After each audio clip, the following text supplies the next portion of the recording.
science lesson today at UMD's Chocolate Lab. The university's chemical engineering students put their academic knowledge to work with chocolate making.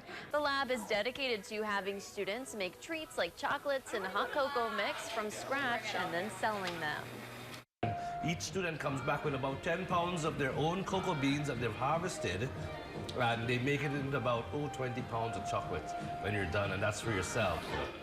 The money raised goes toward a fund to help students study abroad, including a chocolate in Trinidad course where they'll be able to harvest their own cocoa beans. How about that, Hunter? That's what I want to do all day. Why can't I do that, you know? They're probably hiring. They probably are, yeah. The problem is I'd probably eat a lot of the chocolate, a lot of the... how do you not? I know. How did they have to sell it and raise money? But I would be so tempted to just eat all of it. You got to have strong will to not be, you know, sticking your finger in there. And yeah, exactly. So good for them, but a lot of fun, that's for sure. And it's a good Valentine's gift. Hey, there you go. For a special someone. Make it in the shape of a heart. Yeah. All right. Well, now it's that time of